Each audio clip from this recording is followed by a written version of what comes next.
The Hollywood writer's strike is finally over, and that means studios are going to need lots of great ideas. So we decided to help them out. The following audio is a snippet from our podcast, Panels and Bars. To hear more episodes and extended content, click the link in the caption. Enjoy the show.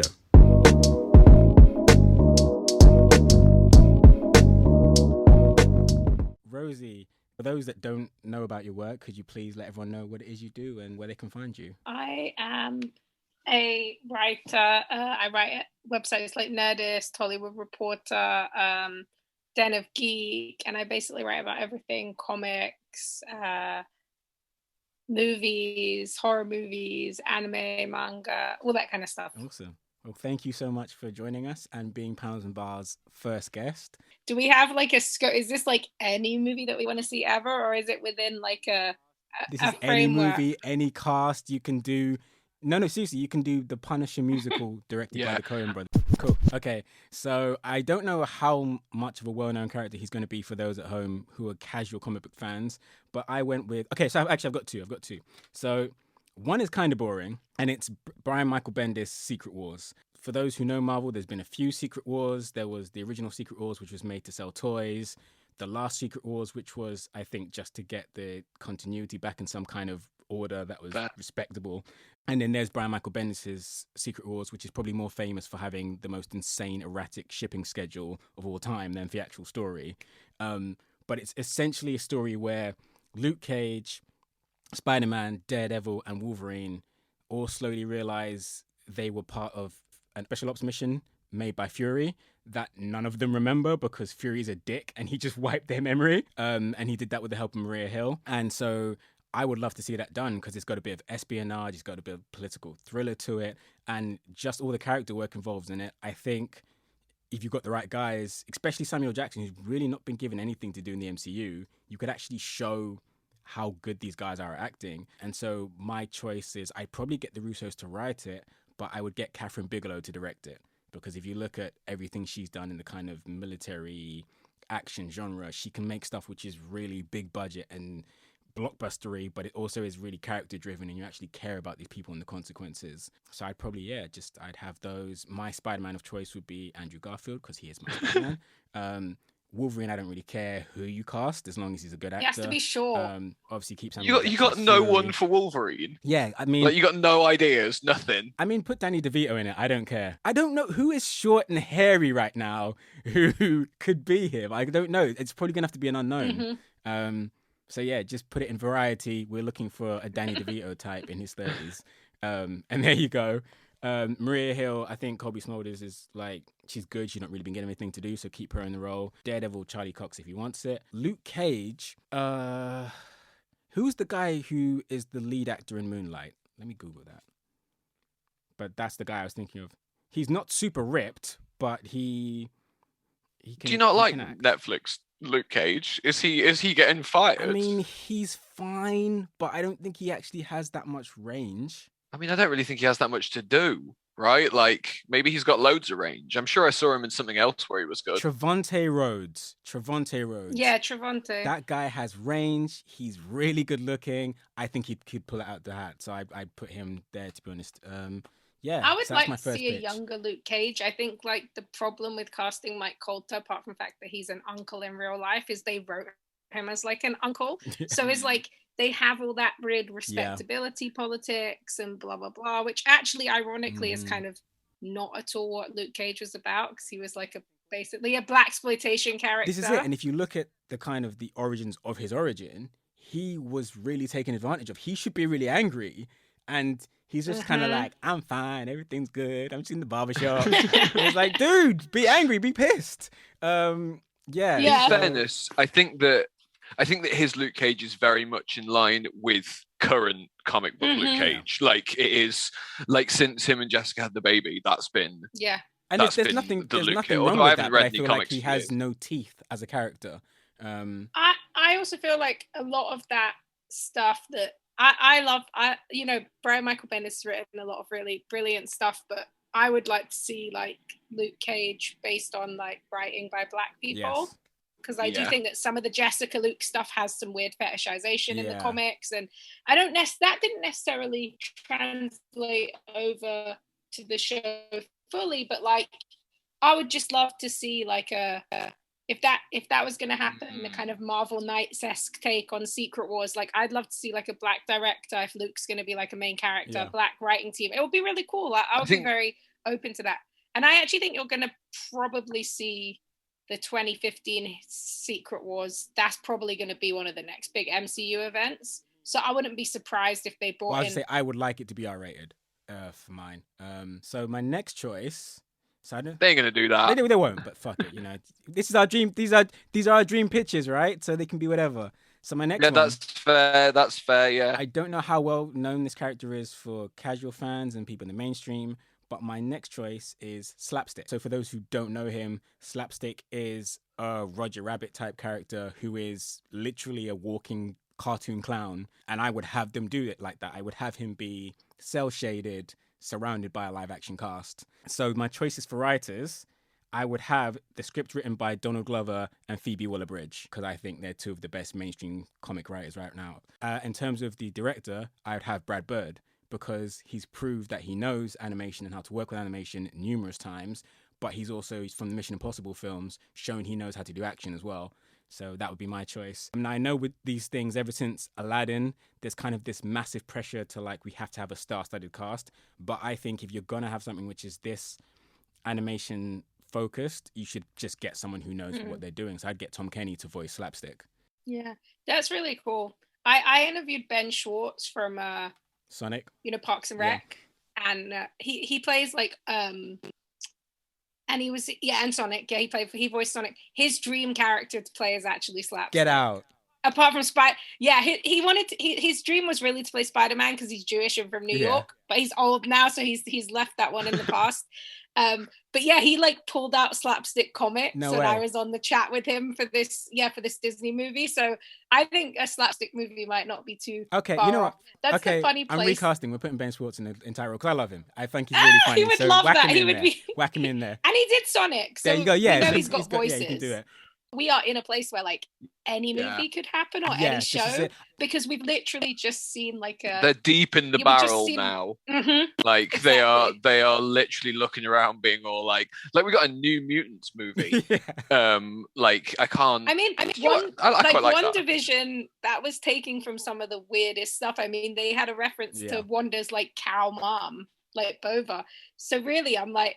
Slapstick movie, it could happen. You know what's really... I'm like, Loki, they're doing Kang. What's really surprised me in this, like, this boom, this renaissance of comic book movies, and with how good CG is, how has no one rebooted The Mask? That's crazy to me. Like, I know, obviously, Son of Mask kind of fell on its face, but, like, the first was huge, and enough time has passed that more people remember that than the sequel. So it's really surprising to me that no one has, like, done a Mask reboot. I feel like that's money in the bank. Yeah, I think that they're really the studios are really keen to just adapt their own stuff so they don't have to pay anyone, even though you get a lot of options for indie comics or different stuff. Like the fact that there's not like a live action Tick movie, even though the show was really good and that's like a cult comic, but they don't want to pay Ben who made it. Like they want to just keep doing stuff that they own, so that's why we're getting to a place where they're doing like a Kang the Conqueror thing on Disney Plus, which just blows my mind because that would have been one of my picks. I would have been like, I want to see a Kang. The fact we're getting him in a TV show and a movie is crazy to me. Sorry, I'm kind of surprised that other studios that don't own any comic book characters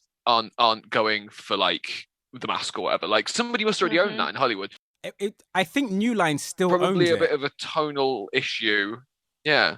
So like if they haven't got any comic book properties, it feels weird to me that they're not going to their what could we do to, but I do think that like you can't, it's like Turtles, like you can't go back to the Mask comics because all of the brand recognition amongst normal audience is the Jim Carrey movie, and so if you put it out, everyone would be all like, what the hell is this? Like do you know what I mean? Like I can't picture how you'd promote that, like because you'd have to, the entire advertising campaign would have to be all like, it's like The Mask, but not like the Jim Carrey. But then the answer to that is you just launch The Mask Adventures and you have someone draw it in a Bruce Timm style so it's accessible for new readers. You could do that.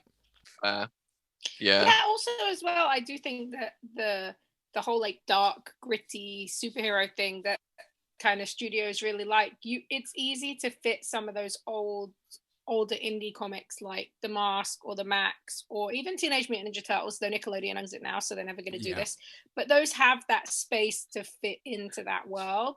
But realistically, the truth is, like, I mean, even New Line is just owned by Warner Brothers now. So it's like everything is owned by one corporate thing. So I think it's kind of funny to see these studios dipping into the absolute weirdest stuff because they need to keep finding. But you know what the thing is, I like that, and I think it was owned by AOL, right? Like, so they're not, and I assume that AOL probably own. Is it a merger? I was gonna say, is the AOL parts? I feel like AOL sold their half in it, didn't they? Yeah, is it Warner it still says AOL Time Warner. Is it still okay? So Warner Brothers was owned by AT&T. Yes, that's what I was thinking of. And then what they did was AT&T just sold the Warner Brothers catalog and Warner Brothers studio in a merger to Discovery. So now it's like Discovery Channel and Warner Brothers is one company because AT&T didn't know what to do with it. So now DC Comics is owned by the Discovery Channel, basically. It's so weird. Well, that's a solid pitch as well. Like some sort of like documentary about superheroes, like a kind of a cops style like documentary piece would be something that I'd definitely be up for watching. Yeah, that would be so interesting, actually, especially in a post-boys world. I think that's like really easy to do. Like it wouldn't even be a hard pitch. Yeah, at all. Yeah. Especially if you wanted to look at like the different kind of archetypes of superheroes and like who behaves a certain way and who behaves another way and who would maybe be trying to stop some of those superheroes. Like there's lots of good conversations about that. Like what is a vigilante? Like is it someone who's really going to help the police? Like is that realistic to what a vigilante would do? Like because the whole idea is you work outside of the law. I was talking to Patrick last week about like that's why I really enjoyed the HBO Watchmen sequel, because it's one of the few things that understands what Alan Moore was trying to say. Everyone loves to throw around the phrase superhero deconstruction, but like if you read any interviews with him, he's like, it's insane to be a grown man and to want to wear Lycra and hide out in the shadows is an insane thing to want to do. And to like Rorschach. Yeah, exactly. Exactly. He's that meme of, the guys you shouldn't be rooting for that, white straight males have totally adopted as their savior, and it's like very few people get what he's actually going for. And I think I'm not at all surprised that Zack Snyder loves it. Yeah, exactly. And it's kind of fun. Like I didn't originally want to watch the series because that's like Watchmen was like one of the original like ultimate stolen creator projects where DC promised that they would get the rights back after a year, and they put in this in perpetuity clause, so it was a year out of print. So Watchmen's never been out of print since it came out in 1986, so they could never get the rights back. But I will say that is one of the most worthwhile adaptations 100%. That I've ever watched. Like I think the smartest thing is that it took the ideals and concept of what Watchmen did in 86, which was like talking about fascistic powers and talking about the danger of like mass oversight, but then it recontextualized it to make it relevant and important now by making it about race and making and envisioning. One of my biggest problems with like Falcon and the Winter Soldier, right, is like if you're working in a world where a man can fly and where there's multiple universes, why is the end of that series just that you have to work with the police? Why is the end of that series that why is that's all you can imagine? Like that's not a radical imagination. No. But Watchmen imagines a world where reparations exist, where and it's still not perfect. No. It's just there's a different version of the world that we're living in, and there's this possibility of something better, or this possibility of what it could mean to be Dr. Manhattan, or what it could mean to be a superhero, and still contending with the realities of living in America. So like I totally agree with you, and I think that's one of the cooler things that I hope is going to happen more is like superhero movies and TV shows have never really stuck that close to the content ever. There's not really, you can't really watch a film and say, even like Civil War, it's not really like the comic, right? It just takes some ideas. But I hope that there's going to be more Watchmen style stuff where it's like people use that looseness that you get from adapting from many different spaces, but use it to elevate ideas and to push the medium forward, rather than being stuck in this like cycle of, it's just, first it was like, oh, it's just like lycra wearing heroes, isn't that weird? And then it's like, oh, what if they were kind of like the police or the military? And it's like, no, come on, next part. I'm done with the military part. Like, yeah, no, 100%. And it's, you know, it's so funny to hear you mention that, because pretty much every week on this podcast since we started it, we've made a reference to Falcon Winter Soldier, because I think of all the Disney Plus Marvel series, it was the one with the most potential. It had so many questions it could have asked, but like you said, it was like, how difficult would it be being one of the world's most famous superheroes but also being black? It's not that difficult. How difficult would it be if you had killed all these people and you had to like get back and find your way back from that person you used to be who was brainwashed? Oh, it's fine, you know. And it just brushes aside all these ideas that dramatically and potentially could have been huge and could have like allowed these really talented actors to stretch their chops, but they just didn't get a chance because you've got to beat the CGI monster by the end of the series. Mm-hmm. And even though I loved WandaVision and even though I love Loki, I feel like they both still suffered from that. And it's Marvel having this lack of faith in the audience to try and do something a bit different. I mean, one thing I said to Patrick is Doctor Strange is probably one of my least favorite MCU films, but I love that ending where he has the loop. And that's his way out of the giant CGI battle. It's not just I'm going to punch you in the face. It's I'm going to find a creative solution to this problem. And we all know from the source material, there's more than enough of that to mine from. So I don't know why they feel... in fact, I do know why they feel the need to do it. You know, Iron Man made $1 billion, so we need to just keep copy-pasting that formula until we no longer do it. But it's like, you've got some of the world's best actors in this franchise. Let them act. You've got some of the world's best writers and some of the world's best directors. And like, as you said, in the world where people can fly and men can turn into massive Hulks, get weird. Get friggin' weird with this stuff. Like, people want to see it. Yeah, and I do think that there's definitely something to be said. Like, I think that WandaVision, until the finale, I really felt like that could be an almost like perfect comic book adaptation because it was so weird, but it did. And also Monica, I thought Monica Rambeau was so amazing, and they really created this new archetype for her, a superhero who chooses to be a hero, who gets powers in that with their own agency and stuff. But like you said, 9 falls into that same thing. But I think the thing that's kind of really fucked up when you think about it is like WandaVision gets to be weird, Loki gets to be weird, but the show that's led by a black character has to be like grounded and military, which is like always. You know, the thing is, I didn't even mind that, because the thing for me is, if you're actually going to challenge the ideals of that country and challenge the industrial complex of that country and how the formation, the foundation comes off the back of black work that doesn't get talent, that doesn't get reparation, that doesn't get credit and doesn't get reparations. I don't mind that. I don't mind that story. But I feel like that's the problem. They didn't do it. And in the context of the wider MCU, right, which has this really, really dangerous, weird thing that they do where they militarize every black character to like a really extreme extent that didn't exist in the comics. So Rhodey, he was in the army, but he turned into a pacifist. He was never a war hawk. Sam, he was never in the army. He was a social worker, which is one of the coolest superhero jobs to have outside of being a superhero. They took that away. Monica, she's a scientist. They made her into like an army person.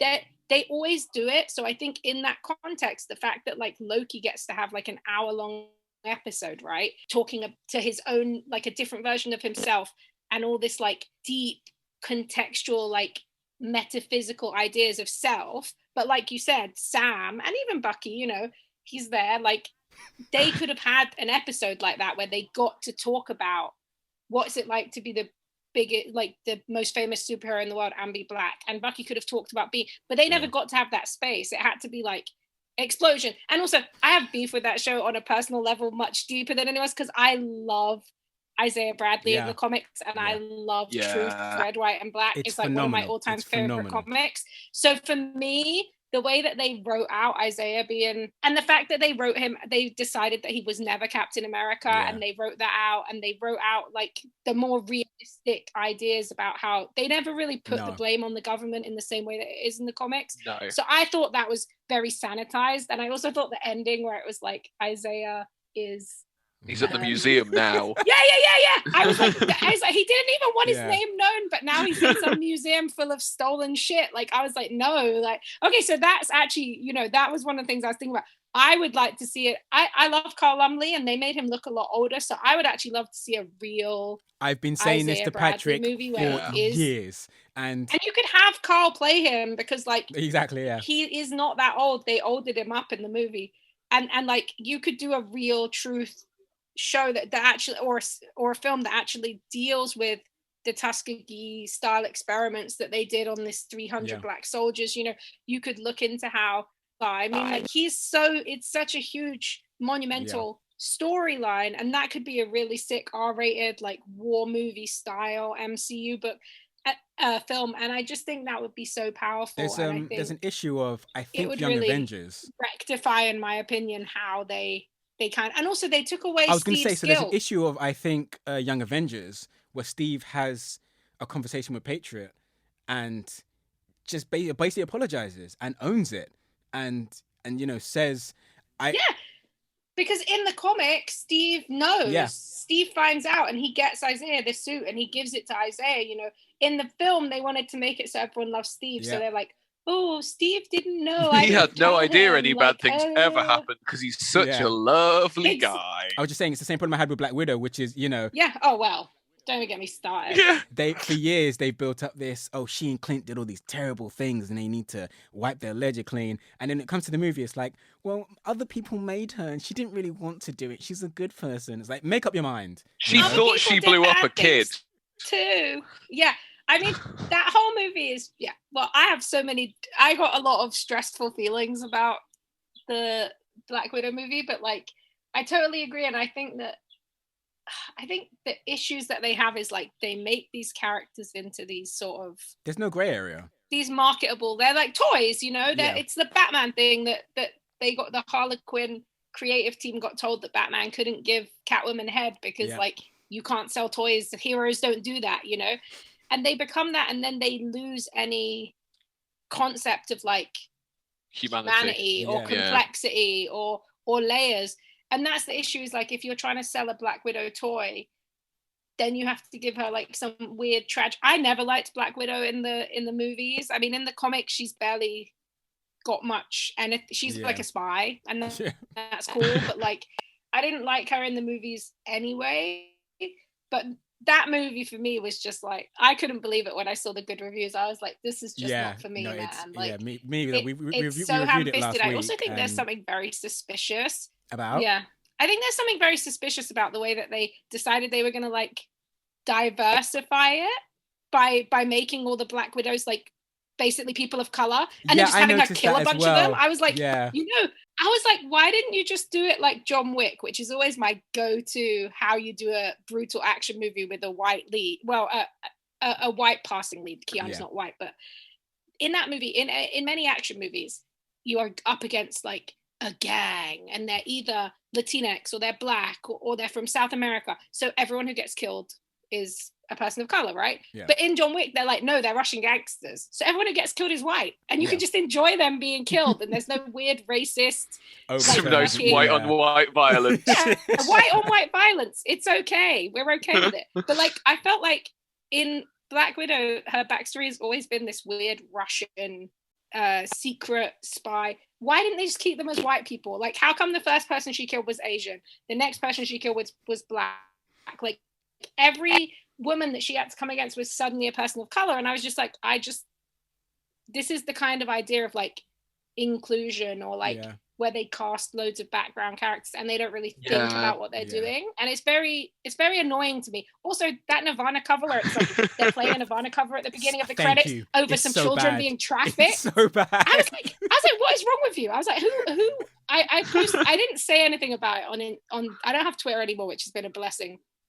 And I on my Instagram, the only thing I wrote was, I was like, in my stories, I was like, whoever did that Nirvana cover over images of children being trafficked, like, I'm gonna fight you. So it's just like, it's just bad. Like, what? It's like an opening scene of like NCIS or something. Like, yeah, it just. I'm glad like, it's over. They I'm might glad as well have it just exists, had hashtag edgy over the opening credits. And I love Florence Pugh. I am number one Florence Pugh fan. I love fighting with my family. I think that movie is so incredible, and I wish that they had. In that movie, she plays this real life wrestler, and her body type, the way that she, just everything about it is so great. And after that movie, I was like, she has to be She-Hulk.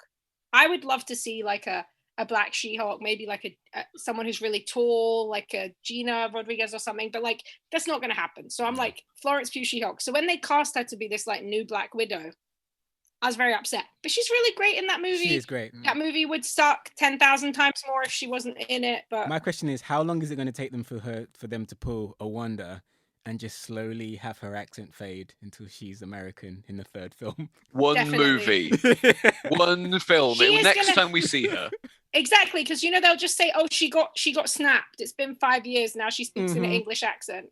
She got Americaned. Like Thanos was like, "You're American now." Everyone is American now. American, as all things should be. Yeah, I think that she has the potential. I also think they'll have her dye her hair red. I think the next time we see her, she'll be all like, "I love my sister. I've got to dye my hair red," and they'll just slowly have her act like Scarlett Johansson and be all like. To be honest, I'm really confused about what they're going to do, because obviously the way that Marvel works in the comic books is a very strict. It's been a few years. Everyone's the same age they used to be. Everyone's the same people. Yeah, and they change the timeline constantly to make that happen. Yeah, absolutely. And I'm kind of confused. I wouldn't be surprised if all this multiverse stuff allows them to shove in like some alternate timeline child versions of like Steve and Tony. Yeah. Definitely. So that in a few years' time, they can be all like, "Hey, look, it's young Captain America." 100%. So what they've done, this is something I was thinking about a lot recently that's really funny, is like, because the MCU is so streamlined and always has been, mainly because they didn't have a lot of characters who were well known to work with, but like because they had this vision and they had at the beginning a smaller budget, they've basically created this incredibly streamlined thing. But they've written themselves into a corner. So that rather than DC, where they have all these different versions and they have to streamline it, Marvel has to now blow up their timeline with the multiverses to add in young Tony, which is a comic book thing. There's a version where he's young. The X-Men, there's they travel in time. All these characters that they now own, they now have to Blade and vampires. They now have to blow up the world so they can then streamline it again with Secret Wars, probably. Absolutely. And it's really funny because you're right. It's funny. It's like when you look at Civil War and you open that gorgeous 2-page spread and it's crammed with characters in every single inch. And then you watch the movie adaptation and it's 6 people running up to each other in an airport. No, I have to say, that's like the one thing that I really was so surprised that they actually did in Endgame. Like, to me, I'm like, if you're going to do that kind of stuff, you have to go all out. So that final scene in Endgame, that's kind of what Civil War was meant to look like. Yeah, do you know what I mean? So I was like, well done to you for this insane amount of people. Who are all those people in Endgame, though? Right? Like, because we see like 30 or 40 people. Oh yeah. There's a lot of it's a lot of CG'd Wakandans and CG'd like Sorcerer Supremes. What I really thought was going to happen, and looking back on it, of course, it was never going to happen. But I thought for 1 second one of those Doctor Strange portals was going to open up, and you'd see the Defenders walk out. I thought that would have been so cool, but obviously, as far as Kevin Feige is concerned, that's not canon. I thought that when they did this, when they announced this multiverse thing, I thought they were kind of just worried because they'd seen the DC Crisis event, which did it in a really fun kind of throwaway, but really expansive for what we'd see in fashion. Yeah. And I think the reality is actually, I have been surprised with the level of storytelling and depth that they are putting into it and the characters they're pulling from. Yeah. So I wouldn't be surprised if we did see Charlie Cox or someone and it wasn't just like a 2-minute cameo. Like, I think Charlie Cox was such brilliant Daredevil casting, and I'm not a huge, in hindsight, I'm not really a huge fan of the Netflix, the tone at the time, they were really exciting, but now it's not the kind of stories that I love. But I did think the casting was really good, and I thought, Charlie Cox was so good. So I don't think it's wild to imagine that you could see him obviously, I actually think that the new Shang-Chi movie is going to introduce a new Iron Fist, and it's not going to have anything to do with him, whatever his name is. That would be great. He's gone, whatever happens. I think Mike Coulter is too much of a publicity worry for Disney, because he's always saying Gina Carano-ish stuff. Is he? Oh, grim. So I don't think he's coming back. Yeah, he's not on that level, but he does. And you're only one Twitter meltdown from that level. They all are. Like, exactly. He's got very bad opinions about Black women. I'm really interested to see what happens with Letitia Wright. She's one of my absolute faves, but she had a weird COVID-y anti-transgender meltdown, and she's very, very religious. I think she was lucky because that was around the time when a lot of other celebrities were also saying very questionable things. So luckily, I think she kind of got swept under the rug at that point. I love her so much, and in my opinion, the second Black Panther movie should just be a Shuri movie. That's a movie I would like to see. I was thinking something funny that, it's funny. You see all these people that they'll tweet a picture of Robert Downey Jr. and be like, I couldn't imagine anyone ever playing this role, man. They nailed it. They could never recast. But then the minute Chadwick Boseman died, everyone was like, you have to recast. We need the character to stay in the MCU. It's like, okay, cool. Which is so ironic because they don't, any rich, drunk white guy can play Iron Man, but Chadwick really was T'Challa in this way that nobody really expected. It was his choice to have accents. He literally refused to do the role if they didn't get accent coaches, because Kevin Feige originally wanted them to have American accents. He was so influential in everything that made that movie what it was. And also even his weird, when Chadwick joined, everyone thought he was 27, but he was already 40. Even that, there's not many people who can have the age and experience of a 40-year-old, but look like they're 25. There was just, I don't think that they're not going to recast. I know that they cast Reggie Jean-Page in the MCU. A lot of people think he's going to be Casper Cole. I don't really like that version of the character because he's a cop. But that would be very MCU-ish. Marvel loves their cops. They'd love that. I bet they'll make him into a soldier. Exactly. He's like a soldier cop. But no. But I hope maybe they cast him as Reed Richards. Oh yeah, because they didn't say what movie he was cast in, and he would be such a good Reed. And also, it would tie in with Kang being Black well. So that's my number one. I do think they have a really. This is a half pitch because I know I just tangented off the original thing.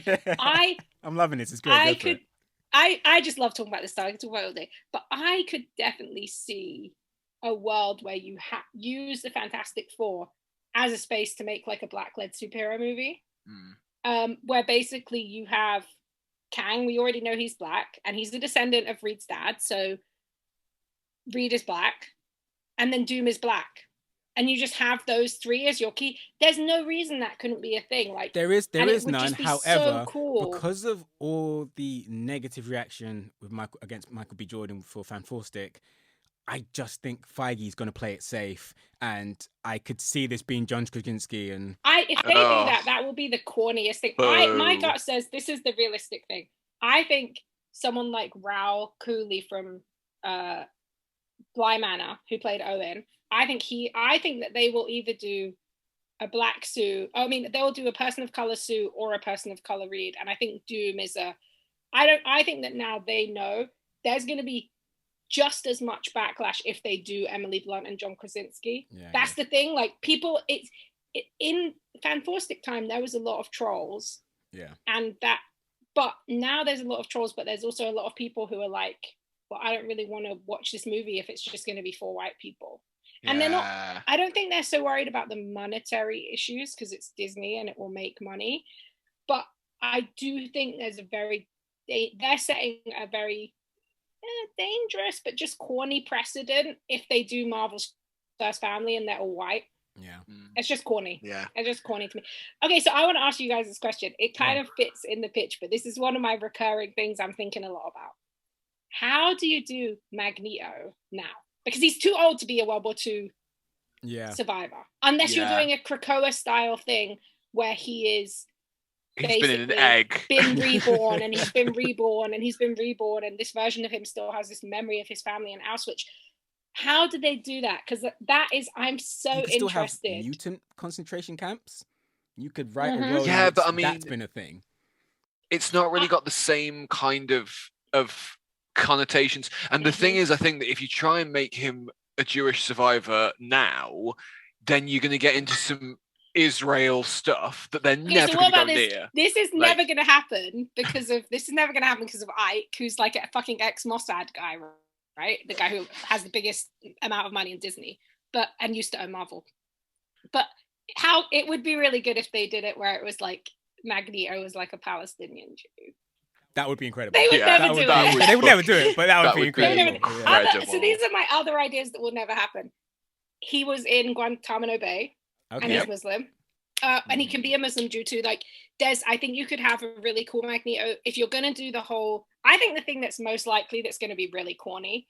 I think there's a cool version of it, but I don't think they'll do the cool version. I think they might do everyone always says, oh, it's based on Martin Luther King and Malcolm X, which was a retcon by Stan Lee, because he was like, I'm woke. Yeah, if that thing that you said. Exactly. and you know what? They do it does kind of work. It works. But I think it's more likely. Slightly, but yeah, it's not exactly like it. I think that is kind of like something they would do because they love to have like a radical black character that they can be like, this character is really empathetic. Killmonger, Carly, and they go, and you're like, oh, okay. And then they're like, but they also just want to kill everyone because that's what radical people do. Like, and so I think it's kind of likely that you might get like a black civil rights Magneto, which could be cool, but they won't do it in a cool way. I'll tell you my thing with the X-Men is like, eventually when they do join the MCU, I just need someone at Marvel to realize there's more than 6 people in that universe. Like, stop showing us the same damn mutants every time. Let me see the Warlocks. Let me see weird characters with stuff growing out of their faces. I want to see Maggot. I want to see Slug. I want to see, like, just all the weird... Show me the guys from the Savage Land. I want to see weird shit. Like, stop showing me Wolverine and his friends over and over again. So I do think that Black Panther 2 is going to be Savage Lands. That would be awesome. Because the description that they did was talking about like all these different aspects of like you saw who got announced today, right, in the casting? Michaela Cole, that better be Storm or I'm gonna be causing a fight. It's gonna be Storm, so it's not gonna be I think it's more likely that it'll be like a Dora Milaje, like Anika, or Nick mentioned that it could be like Monica Lynn, who was like one of T'Challa's like girlfriend harem kind of things. Is Daniel Kaluuya ever coming back to these films? Right, he's so good. Well, they just announced that he's in the new Jordan Peele movie, so I'm sure he's not in this one. Well, that's the thing, because like, where was he during the massive battle in Endgame? Like, did he's like, you guys go ahead, I'll catch up. Disney obviously didn't have enough money. I think so. Yeah. He was too busy like learning about Fred Hampton, and he was like, What is the thing? Like, it's probably a bad decision on their part to have him married to one of the core characters if he's never going to come back. I've actually got a pitch that touches on a lot of the stuff that we've just gone through. Go for it. Let's go for it. Tell me. Okay, so what I've got written down is real brief. Is Generation X Jordan Peele. So you'd have the weird. What I think is that like Gen X touches on some really, really body horror stuff with the mutants, and I think that Jordan Peele obviously would be a great choice for that. But it's also like it's from that 90s era of Marvel where like it's terrifyingly diverse. Like for a little while, like it would I'm surprised they didn't scare off all the comic book fans where they were all like, this one's about Chinese people and Latin people and black people and you know what I mean? Like, and that there's barely any white people. The white guy's Irish. And like I feel like that would be like I feel like there's a lot of, and I do have a personal attachment to Gen X that I know that most people don't have. I get that it's kind of a forgotten corner. I think it's the right time for a Gen X movie. I think about Gen X all the time, and I think that Jordan Peele call is like. Yeah, well, it's funny because I nearly pitched Ecstatics, but I couldn't get beyond my pitch was that I just want a 10-minute silent scene of Dupe looking at the screen and freaking the audience out. But yeah, I'm a massive fan of those characters. So yeah, Gen X is a great call. Me too. I have a dream chamber casting as well. I think about all the time. I think John Boyega would be an incredible chamber. Yeah. Because really, all that he needs is that's Jonathan's only thing that he's got, isn't it? But I'm like John Boyega. I'm like, that would be a perfect chamber. He's cool. He can be like moody. He can be an action hero. Like, yeah. I I was thinking so cool. Daniel Kaluuya for Sync. I mean, because he's that would be amazing. Because like I feel like Sync is like a character who's like he's composed, but he's scared, and he's got like a real kind of depth to him because he's always feeling other people's. And I think he'd just be spectacular at that. I mean, Get Out and also like Widows. Those are both like good reels for that. I think that another thing that would be that is potentially cool about the multiverse, if they go this route, which I do think is possible for the next 5 years or so, I think that we are in a space where we could get the more auteur-driven MCU. Like they started it with Black Panther and Coogler, Taika and Thor 3. Here's the thing. Pretty much all of those directors, everyone from the beginning, from Favreau to Branagh, are capable of very stylistic, very individualistic visions that have their own look and feel to them. The problem is Feige wants everything to be this streamlined, recognizable. I mean, even if you look at the Eternals, she's a fantastic director, and it just looks like every one of their films. It's a curve. It's colorful and bright. I hate that the way that film looks, because I've seen Chloe Zhao's movies, right? And I have seen the way that she shoots the sky, and I've seen the colors that she can get from it, in the rider and stuff like that. So to see that movie and to see the way it just looks so the colors with that fucking it looks so bland filter. And it kind of drives me mad because I think about this a lot, right? About like, I'm going to bring up one of my favorite topics here that has nothing to do with what I'm talking about, which is Twilight.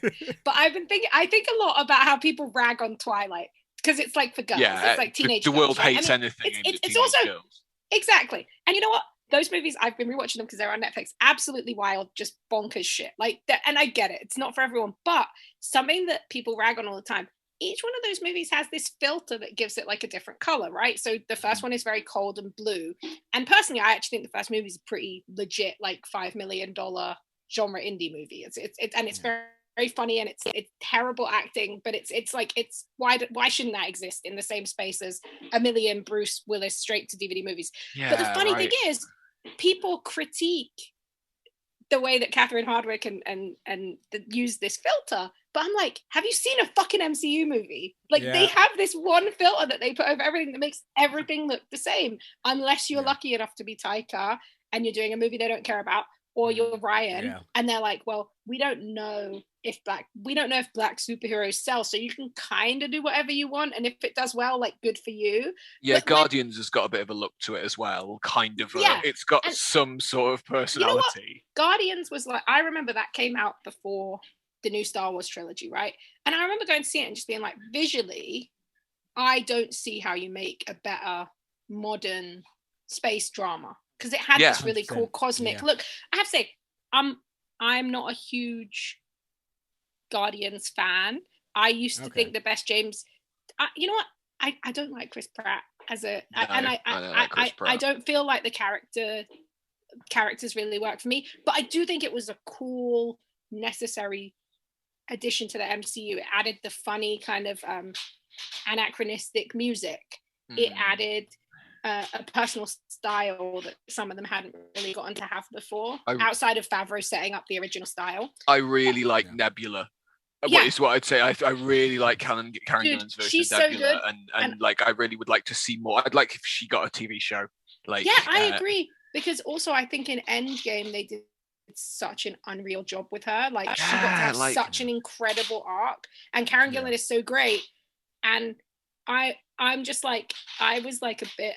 I've definitely had some negative feelings about James Gunn in the past, but like I don't know when this is going to come out, so I won't say too much. But I saw the Suicide Squad. I've seen it twice now, and like I went in with the absolute lowest expectations, and that film is like a fucking masterpiece. Like it is like a anti-imperialist, anti-MCU, R-rated war movie made by a pacifist. Oh, that does sound good. You've just hit on what I was going to talk about, which is that we can, people like to slag off DC all day and say like they're just throwing anything at the wall and seeing what sticks. And there's a lot of truth in that. No, but there is also like Joker doesn't feel like what the Suicide Squad feels like, and Shazam felt different from that. And this is the truth. The Batman's going to be different from that, and it's like they all feel like they could be in the same universe, but also stylistically individual. The most powerful thing that they do, and I know this for a fact because I've talked to James now, and I've talked to both Jameses, James Gunn and James Wan, who I've talked to a lot. Nice. I love Aquaman. I'm like the number one Aquaman stan. Like the fact that movie got made at all with a fucking Polynesian fucking Aquaman, like, and that it's so bonkers and so bright and so colorful and so camp. I mean, there's moments in that film that just I can't believe are real. It's a bizarre film. I don't think I've seen Aquaman. Oh my god, you have to watch it. You will not believe it is real. It's weird. I assume I steered clear because of the Zack Snyder stink. I was all no. Dude, this is, if you could think of the movie that is furthest away from Zack Snyder movie, it is Aquaman. Oh well, there is a scene in this movie, and I'm going to tell you about the scene. It's not a spoiler. It's just incredible. There is a scene in the movie where that Aquaman is on a boat with Mira, and you hear a flute sound, like a soundtrack, because it's very beautiful, and they're on this boat. And they pan along the boat, and it's fucking Mira playing the flute. Like, that is the level of this movie. Like, it is. They have Topo the fucking octopus playing a drum solo in this movie. Like, it is. But when I spoke to James, at every single point, he said, they told me I could do whatever I wanted with this movie. I could make this movie. And that is what they did with James Gunn with the Suicide Squad. Yeah. And you can tell, because that movie, I'm so interested to see how it lands, because to me, that is a movie. Well, you know what? Here in the UK, Warner's actually giving it a massive put. I mean, I can't speak for Patrick in Nottingham, but in London, it's on every other bus. It's on a bunch that makes of me very happy. It's at the bus. I will say, so they're really I haven't been outside, it. So I don't know. Like, it's that is very smart, because in my opinion, it is the kind of film that could capture a British film audience in a way that some other MCU movies haven't, because it feels like it's spiritually, in my opinion, and aesthetically and tonally, it is most close to Birds of Prey, which I loved. Another movie where they just let a direct, Harley especially, it's a direct continuation of her story. I mean, you're doing a way better job of selling it to me than the advertising house. So, like, you know what? Because I know from, I'm pretty sure my gut feeling says they're a bit worried about it, because it really is a true, they let him do what he wanted. Like, when I went to see it the second time, and I was just like, how did this get made? Like, how this is too cool to have been, and it's very indie, and it feels kind of so influenced by 70s war movies and kung fu movies stylistically, and insane. Not just that movie I cried like 3 or 4 times in that movie, and one of those times is to do with Starro. That's how good that movie is. Wow. And at every time that movie feels like it's going to be cruel or snarky, which is something that I feel like God things. Yeah. For a movie where people's heads are getting blown up quite regularly, Suicide Squad is incredibly kind. It feels like a movie of James Gunn's growth. That's you should not expect to cry because you're a cold dead monster. Yes. But like, I'm sure I'll be in tears the whole way through, because like I just burst into tears every 5 minutes. Everyone's gonna cry. There is one character that they haven't released who's playing them, that they haven't released who's in it, and that arc, which probably is only 2 or 3, 4 minutes of the whole movie, I don't think there's anyone who doesn't cry when that happens. The movie is, and I think you're right about DC. I don't think it's throwing everything at the wall. I think it is giving people creative freedom to make the movie they want within these worlds.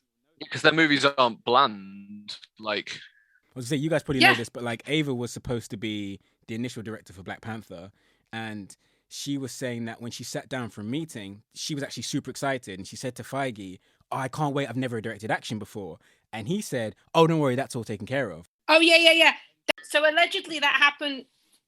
They asked a French woman director to direct Black Widow, and she turned it down because they said she wasn't allowed to direct the action. Yeah, because they've already got it finished, haven't they? They're already halfway through the action scenes, which is why you have that ending for Black Widow that doesn't mesh with the rest of the film at all. Can you really believe that they made that Black Widow ending have the traditional something falls out of the sky MCU ending? Yeah. Like, that's got to be a joke, something falling right? out of the sky, right? Like, I was cracking up. I was like, haven't we moved past this? I don't know if you saw Honest Trailers released the Honest Trailer for Black Widow, and they had a great segment where they talked about the fact that you've got all these actors doing these terrible Russian accents, and then the one actor who was actually of Eastern European descent has no lines in the entire film. Yeah. Also, what was like the FT's character where it's just like a magical black guy who shows up with some goods and then he just leaves and walks into the woods. I was say he was actually one of my favorite parts of the film. He was one of the few parts where I was like,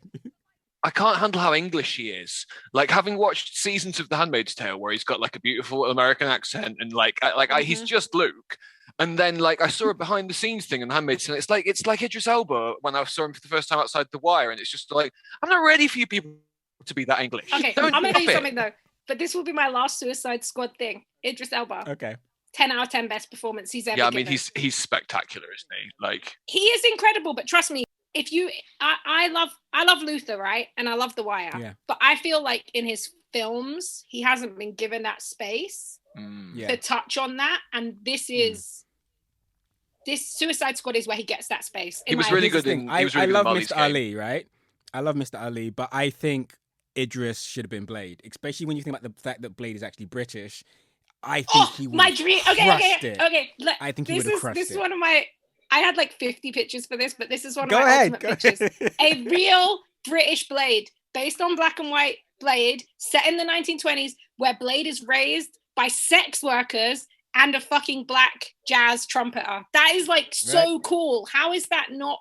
You don't have to it's insane to me we haven't had any form of Excalibur yet. Like, it would be so cool. I mean, there's so much that they could do, and I think Marshall is obviously like a sick Blade casting. Oh yeah, he's gonna be incredible, but I just think Idris, oh man, he's got the physicality for it, he's got the range, he's got humor. I think that he's old. Like, something that he brings to Suicide Squad is this tiredness, this sadness, and that is so much a part of who Blade is, especially as he grows older. And I would love to see that. My dream director for Blade was actually Dee Reese, because she's so amazing, and like she's always been dreaming of doing these big genre movies, these big budget sci-fi fantasy style things, but she's just not getting that as like a black woman, and so like I think it's kind of a missed opportunity to have a black woman direct a black-led superhero movie. But I'm super super super super stoked for Nia DaCosta doing the Marvels, especially as I didn't love Captain Marvel, but I love Monica Rambeau.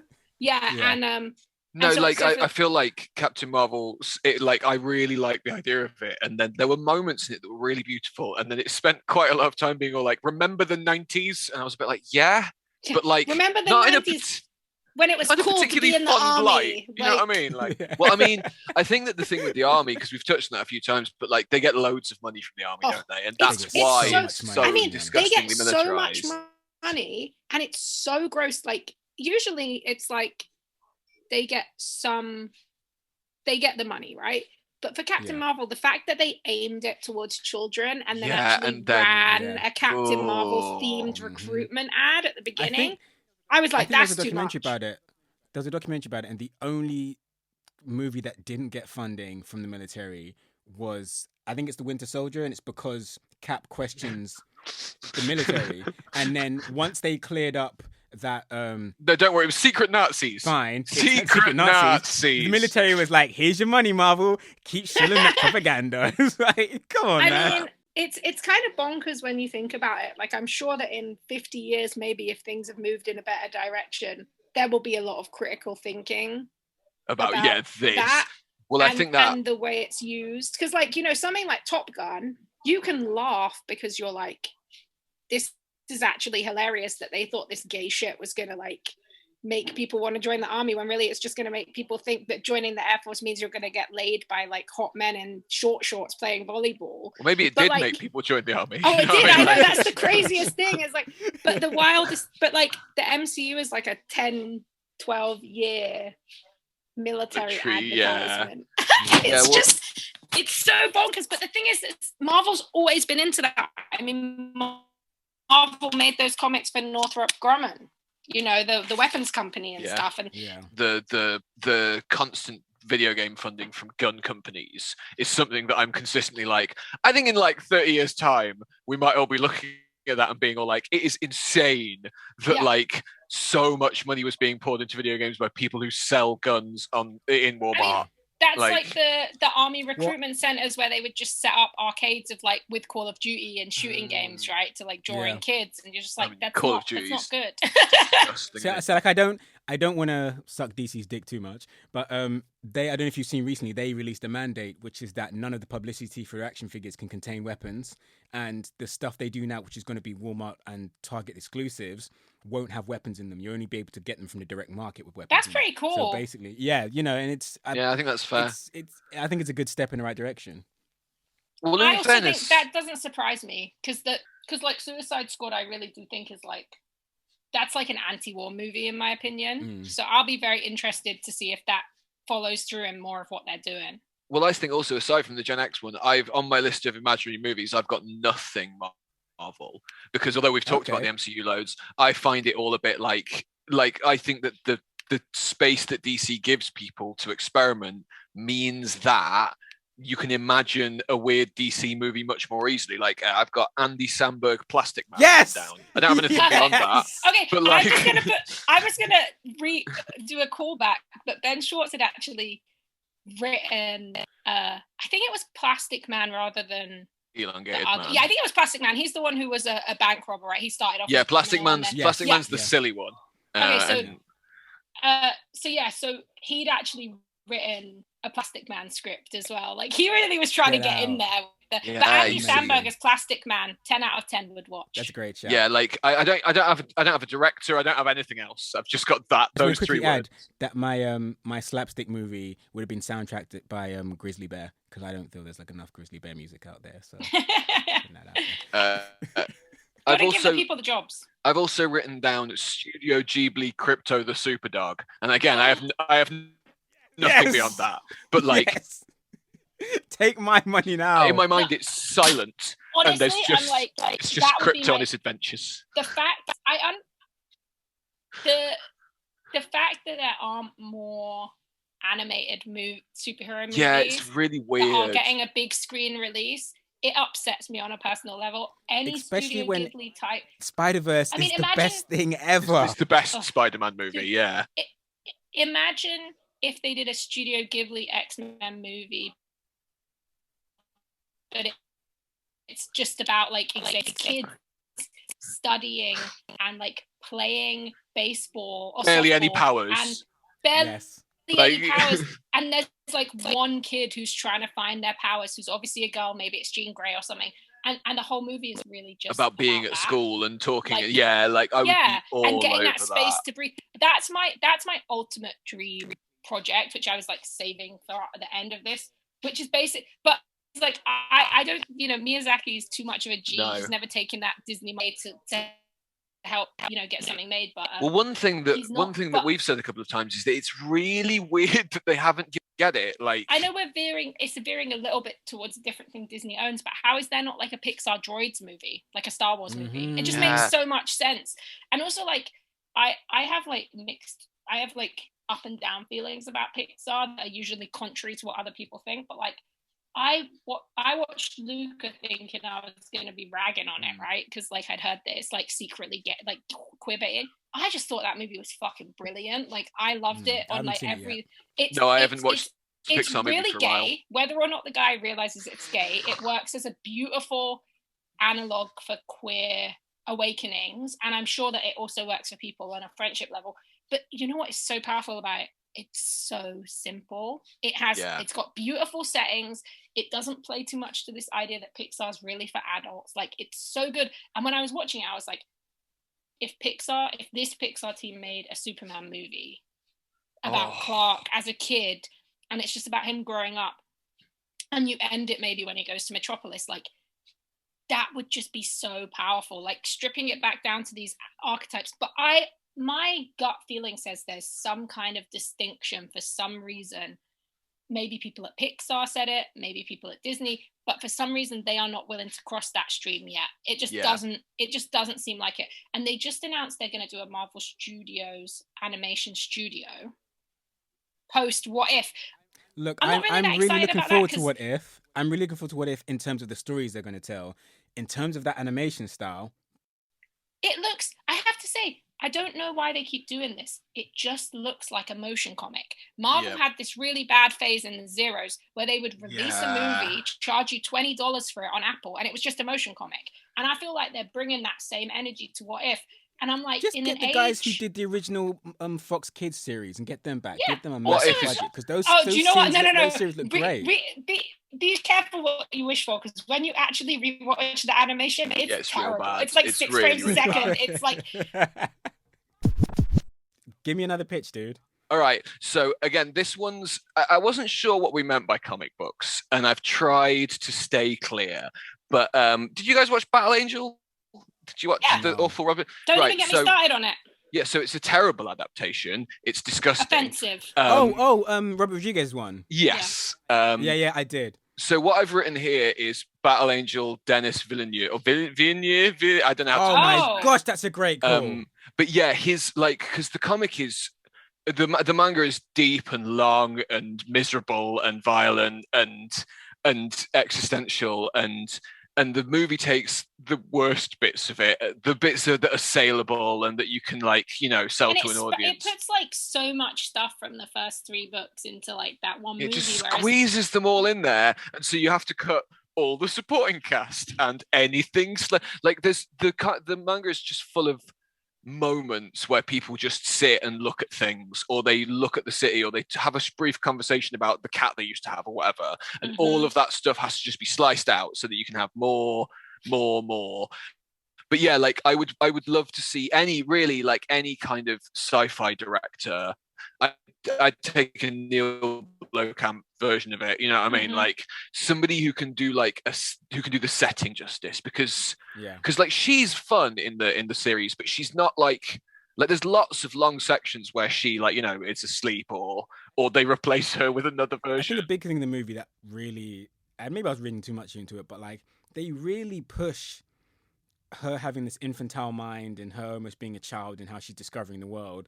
And then immediately they set up that romantic relationship. It's does so nobody creepy. else find this creepy? Also, this is weird. It didn't even make sense either, because that's just the character that they made up, the way that they did it, and just to try and I guess make it appealing to people who watched Hunger Games 10 years ago. I don't know what they were thinking. Well, that's when the script was written, isn't it? Because it was in development hell for ages and ages. So I'm assuming that it was literally written. James? I wish Cameron had taken it, because then he could have used his magic powers where he reaches into people's pockets and takes the money out of them, where his bland, slightly average films become the most successful in the world, and done that to Battle Angel, and then we would have years of it being some sort of franchise that people had heard of, and people would go out and buy the books. And maybe you get a better director the second time. That's the thing. Whereas I feel you mentioned Denis, and it's Dune looks amazing, but we all know that it's going to make no money at the box office.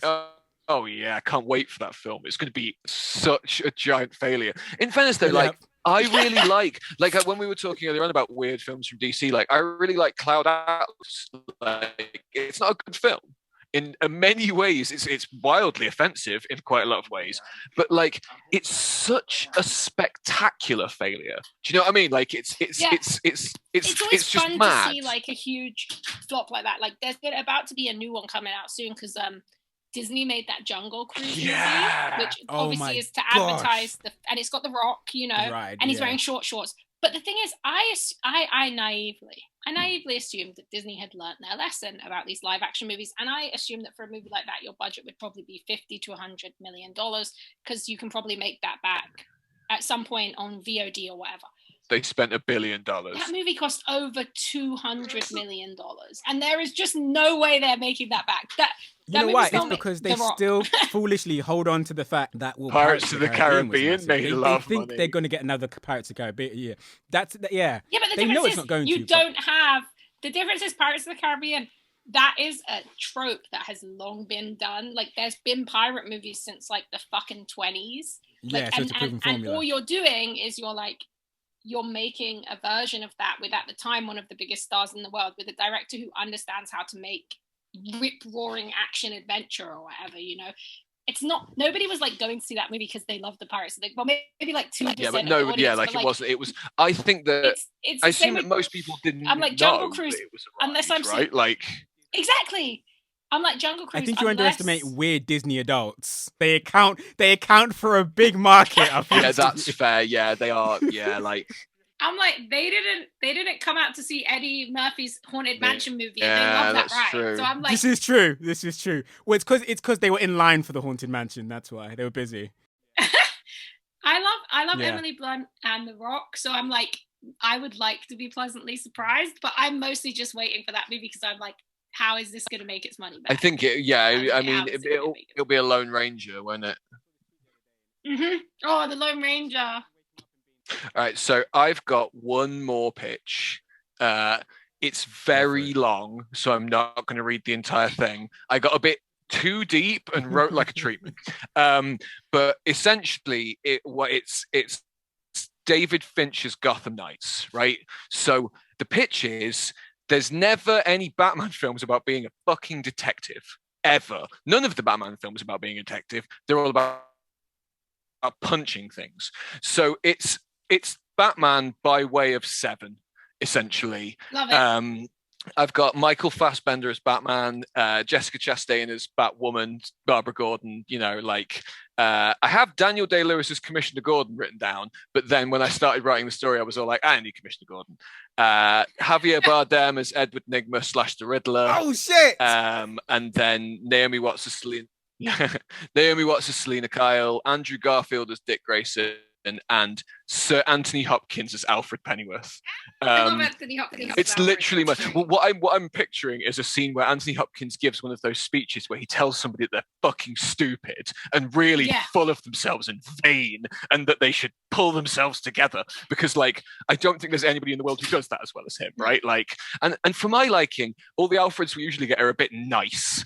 Like, I always thought that Alfred could do with being a little bit sterner because, like, he's had to actually raise Bruce, right? Like, he's the one who's really done the parenting. That's like one of the few things I like about Gotham, even though I don't like the TV show, even though I don't love military Alfred. I don't care for that show. The show has this really legit British character actor as Alfred, and he is just scary as fuck. Like, he's really, really, and he should be. And also, how else could you raise a sociopath like Bruce Wayne? If you had a loving, caring parent figure, you wouldn't turn out like that, would you? Yeah, I am going to tell you, I think that sounds amazing, but I also think that is basically what the Batman is going to be. I think that from the So I was going to say it, I didn't want to rain on your parade. I don't know if you've heard, but they've already announced the Batman is year 2. And year 1 is actually going to be a TV show that mainly follows the Gotham PD with Batman making. It's not year 1. Batman's older and he's sad and angry. Yeah, I'm sick of year 1. I don't need to hear it anymore. We get no Bruce Wayne. I do really like. I love the year 1 comic, but I hate all these men. Yeah, I'm tired of dudes who are always making Batman, and every time they're like, "It's year 1," and I'm like, "Have you ever read the book? Because this is not what year 1 is about." Like, first of all, and also it's getting into like. It's getting into Superman backstory territory where I'm a bit like, yeah, I know. I am fully aware of what his parents are dead. We know. Yeah, it's just like, oh my God.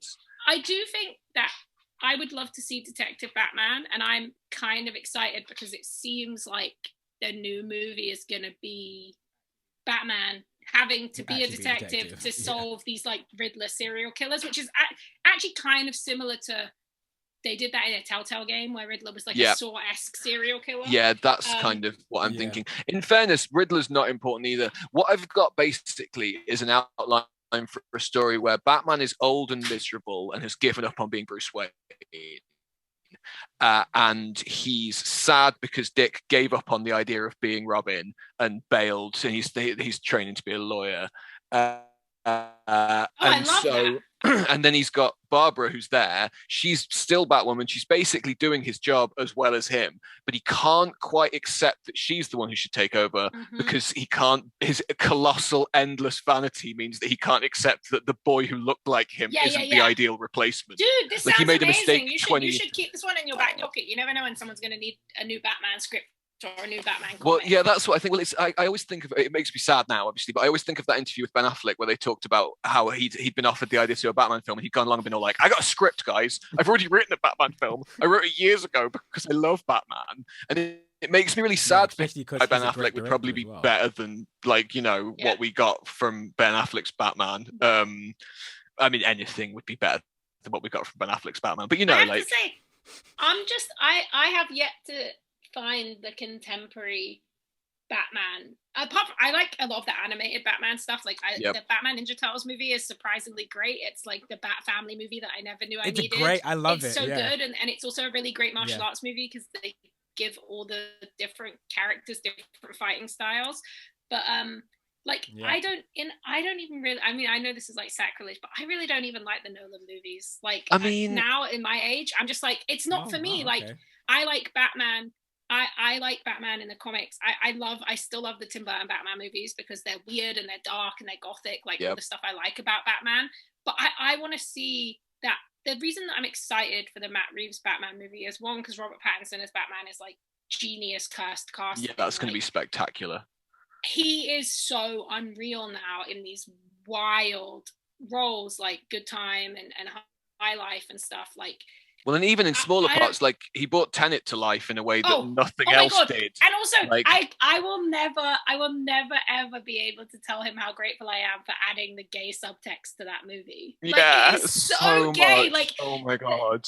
Well, I just love the fact that apparently for this they were like, cool, so we're gonna get you the top trainers and a diet, and he's like, no, I'll just see you when we start rolling, and they're like, You're gonna work out though, and he's like, no, I'll just see you when we start rolling.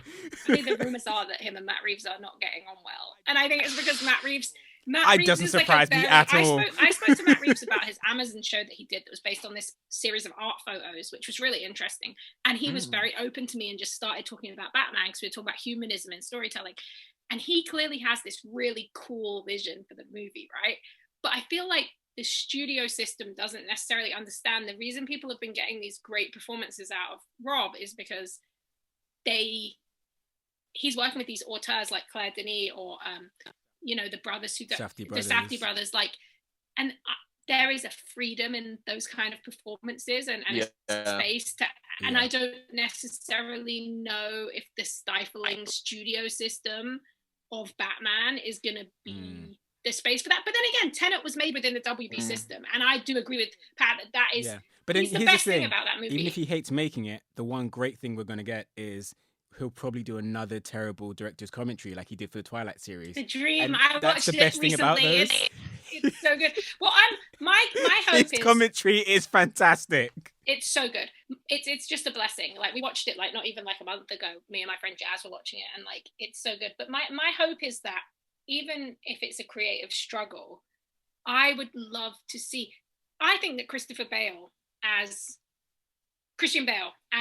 Batman is great casting, because you want to see Christian Bale as Bruce Wayne is great casting. You want to see a American Psycho style, but they didn't commit to that. Instead, he's just the simple playboy, and he's a bit in love with some guy. To be Batman, you have to be crazy. Yes, that's what I want. And I think that is something that Rob could bring. See, I don't know if you have ever seen the deleted scenes from Schumacher's Batman Forever, which is I will defend that movie until I die. So we can be alongside each other, because I'm not a huge fan of that, but I'm the biggest Batman and Robin stan. I've written. I really like Batman and Robin. If you watch the deleted scenes, there's a sequence where Bruce talks to a giant bat, and the bat is telling him what he needs to do. Gay icon. And there's loads of extended scenes where he's just looking out the window and just being weird. And Schumacher understood that you have to be a psychopath to be Batman. And DC said, we can't sell toys. Stop making him weird. That was the curse of those 80s Batman and 90s Batman movies. Because it's there's that one moment in Batman 89 where the Joker's facing down against Keaton's Bruce. And he's like, you want to get crazy? And he's gonna fight him. And I was like, that's the nature of. I love that. I was that's that? Bruce Wayne's nature. Is it a vinyl? That is the art of Batman Forever, and it is. Is that so good? Is that a charity shop purchase by any chance? Really. I've had this since the film came out. This is one of my prized possessions. Oh, that's so cute. Yes, I've had this since 1995. But so. one of the things that like he gets slack about is, you know, the costumes and the nipples.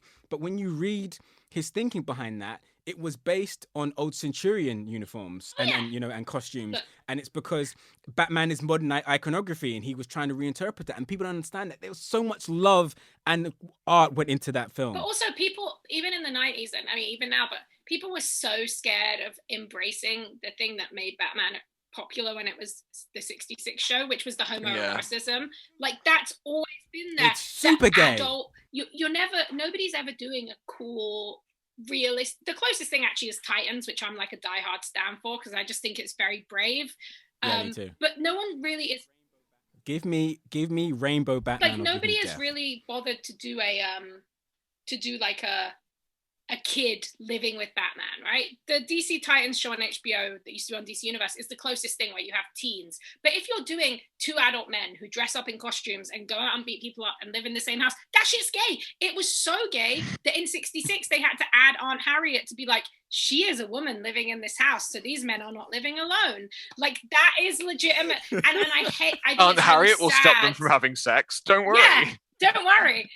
She can't even stop them from going out. They'll just be like, we're going on a fishing trip, and then they're off like causing some chaos in Gotham. But like, she fishing trip, that's a regular occurrence on 66. But like, I think it's really sad that the hatred for those Schumacher movies, a lot of it is intrinsically tied into not liking the aesthetic and not understanding it. Like, because actually I really like the weird neon. Like, I think it makes sense. It works, like, and it makes Gotham otherworldly in a different way to Burton's version, but in a way that it needs to be. And there's nothing as boring as Christopher Nolan's Gotham is Chicago. Like, it's just so dull. Saying, when those movies came out, everyone would be like, "This is a great movie, even if it doesn't have Batman." That's the problem for me. It's not a Batman film. But if it doesn't need to have Batman and it's not specific to Gotham, then what am I? Yeah. I see a lot of people make the quote that like, oh well the Dark Knight is Heat but with Batman in it. It's like, Heat already has De Niro and Pacino in it. I don't need Batman. Like, it already exists and it's great. I do love, like, I'm grateful to those movies because my job probably wouldn't exist without the success of those and Iron Man. Yeah, that's fair. Like, yeah, I'm living in a world where I get paid to talk about these things and to write about these things. When WandaVision came out, I mean, I was writing articles about Wonder Man. I got to write a whole article about Bova and like Wanda's cow mom and all this. And we're in this space where this stuff has this huge cultural literacy, and there's so many people who found Batman and respect comic book movies because of those Nolan movies. I'm just not one of them. Like, I'm a hater. I also do think that I read a really, really great article by this really brilliant writer called Sidan, and it was all about Batman, the dark, like looking back at the Dark Knight and basically the way that it treats policing and the way that it looks at criminalization and it very much fits into that wider idea of these movies, rather than being about subverting the general order and going against stuff, they always become about promoting the status quo. It's a very military fetishistic movie series as well. Like, it's got that same thing as Marvel, which makes me like what I was thinking is there's a lot of Batman stuff that I've never like. I like the family. I like the Batman family. I like the idea. I love the Bat family. I like all of the. I like Spoiler and Huntress and stuff. I really want some of those characters back, and I really like the detective parts of Batman, and I really, really enjoy like any Batman comic where there's like a deep, hard mystery which is genuinely confusing, and then when you get to the end, it's not like the kind of mystery where you're all like, all the pieces were there and I could have put it together but I didn't. It's the kind of mystery where you're all like, well, I'm not clever enough to solve that, but I guess Batman is. Exactly, like that's the point. It shouldn't be something that I could put together because I'm not smart enough to put it together. Not the world's greatest detective. Yeah, like, and that's the thing. And I want there's a lot of Batman stuff from the comics that I like. I know that Identity Crisis isn't a popular touchstone, and I understand why. But like, hey, look, I will say something. I used to just think that there was so much good in that book, and I do still think it works as a mystery. I just think that in the wider context of the way that superhero comics treat women. There's a lot of very, very realistic critiques. That's totally. Oh yeah, definitely. It's guilty of fridging. When I first read it, I did think that was such an interesting mystery with a really, really, really brutally like heartbreaking decision of who the killer was. Like, well, and what I really like about Identity Crisis is the fact that they start off and all the Justice League are like, let's go out beating people up, and Batman's all like, I'll be at my computer, and then it repeatedly cuts back to him and everybody else is doing superhero stuff and he's just there looking at like newspaper clippings and like going through files, and like that's the Batman I want. Like, I want the Batman who a lot of the time is all like, I don't need to be out on the street, I've got thinking to do. Do you know what I mean? Like, so I'm gonna suggest that you personally watch it. It's not a beloved show, and I get it, right? But that DC Titans show, if you can get past, I don't mind the edgy shit, but if you can get past like Robin saying like fuck Batman or whatever, the way that they treat the family in that, and the way that Robin has learned from Batman is very much in that vein. Like, Dick is the only thing I will say, because I do agree with you, Titans is incredible. I would say I do agree with Titans is incredible. However, the worst Batman. Yeah, I don't like the choice they made with it, but I kind of appreciate the fact that he's so irrelevant, like, because it's not the point of the show, you know. But yeah, it's not about him. Yeah, I like the retire in that show. They do something that is kind of annoying because I wish they'd just do it with the real characters. But in my opinion, like, when in that show you begin when Robin is retired, and he is very much like the Batman I would want to see, which is a Batman who works on facts and who works on evidence and who works on detective work. And then they do Connor as Superboy, I think in the second season, but that is the best Superman representation I've ever seen on screen. He is the baby who's also just this fucking nightmare superpowered alien. And he has crypto. And he has crypto. I didn't realize Superboy was in it. Thank you both so much. Rosie, thank you. You were fantastic. Thank you so much for joining us. So much fun. Thank you for having me. We ended up chatting so much geekery. We didn't even do that many pictures. But yeah, we'll do a part 2. I did plenty. I've got loads of pitches. I did some tangential pinches. No, but thank you both so much. I appreciate it. Everyone that's listening, make sure to check out Rosie's work and follow her. Rosie, where can they find you? I'm on Instagram at Rosie Marks, Marx. And I'm on like Nerdist, What to Watch, Den of Geek, IGN. There's a ton of places you can read all my thoughts. Fantastic. Thank you. I'm going to let you guys go. Everyone at home, thank you for listening to us. I'll be doing a hip-hop episode soon. You know what to do. Like us, subscribe, tell all your friends about it. Panels and Bars. We'll see you next time.